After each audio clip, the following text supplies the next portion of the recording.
Hi and welcome to Rebel Hips, mobility training for athletes. In this program, we're going to approach mobility training and flexibility training a little bit differently than how it's normally done. We're going to do this for various reasons. First of all, traditionally, stretching has been done where you go to end range, you find a stretch and you stay there. You try to relax and then you're going to increase range of motion. This is great if you just want to lengthen the muscles. But as an athlete, what we want to do and what we want to be able to do is we also want to produce force at end range, which means we need to increase the strength and the control of the joints and the muscles in the lengthened positions. So in order for us to do this, we're going to use different methods of approaching mobility training. First, it's nice to kind of be able to distinguish between what's flexibility and what's mobility. So flexibility is the muscle's ability to lengthen, where mobility is when we're talking about the joint, we're talking about producing strength and control in full range of motion. We're going to use different approaches. So we're going to use what's called static passive stretching, which is what stretching normally is. We're going to go to end range, stay there, try to relax, to get accustomed to working at these ranges.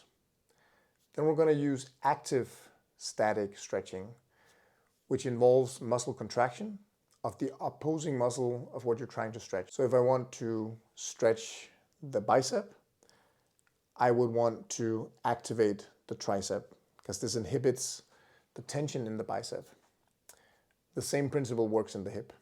Another method that we're going to use is what's called contract relax. In this method, you're going to go to end range, feel the stretch, and then you're going to try to contract against that stretch, basically. So you're going to create tension in the muscle that you're trying to stretch.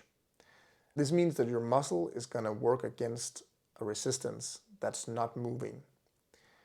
This is going to strengthen the muscle and it's going to allow your nervous system to feel more comfortable in these stretched out positions, and it's going to strengthen the muscle in the position. And then we're going to go to loaded stretching after this. So loaded stretching or loaded dynamic stretching would basically be doing resistance training in these positions to end range. So an example of this could be if I want to lengthen and strengthen my hamstrings to be able to actually work in these lengthened positions, for instance, like a forward fold, or a position where my legs are apart, so one leg is really up in front of me. This could be like sprinting. It could also be in martial arts. It could be like when you're throwing. It could be you have an opponent on top of you and you have to push against it with the back of your leg. If I want to be strong in this position, I also need to move into this position with weight. So a classic strength exercise that actually does this is what's called the Romanian deadlift. So you would have a barbell, you would fold forward until you feel a stretch in your hamstrings, and then you would contract back against this resistance. So loaded stretching is great because it allows us to build strength throughout the range of motion, going to end range, and actually owning that whole range of motion. All of these methods have been validated scientifically, and they all kind of have their merit in their own unique way. So we're going to build progressively throughout this program so that you're going through all of these methods and in this way gaining more mobility, flexibility, strength, and control throughout your whole hip. We're also going to use what's called dynamic stretching, which is just moving through range of motion without having an external load or staying in the position for a prolonged period of time. This we're going to use for warm-up because this kind of prepares your body, your nervous system, all the structures to go into lengthened positions. The program outline is such that you have different phases. Each phase is going to be 2 weeks where you're doing one type of stretching. Then you're going to progressively go on to the next, which is adding a little bit of load and a little bit of intensity for 2 weeks, onto the next for 2 weeks, and onto the next, and so on.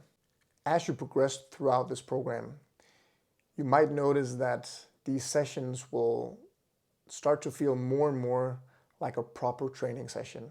So you might experience fatigue, you might actually experience muscle soreness because you're pushing end range. This also means that recovery is important. So I don't recommend that you do this every day. I recommend that you do it 2 to 3 times a week, and ideally when you're relatively fresh. So do it prior to training. If you have other skill training or other strength training that you're doing, other sport-specific training, it's nice to do beforehand and maybe even like a few hours before so that you have time to recover afterwards. When you finish your session, I've put in a little bit of breath work as well because this helps the nervous system kind of relax, calm down, and then go faster into recovery. So think of this as a proper training. It's not just like 15 minutes of stretching after your workout. This is the work. And it's fine if you get sore. It's fine if you get tired, but respect it and think of it like you would any other type of training. So it's very easy to push yourself too far when we're doing this type of stretching. And you don't want to overtrain in stretching either. So if you're starting to feel too sore and you go into the next training session, back off a little bit. Because flexibility, like any other type of adaptation that we can do in the human body, takes time. I wish you the best of luck in training, and I hope you get the results that you want.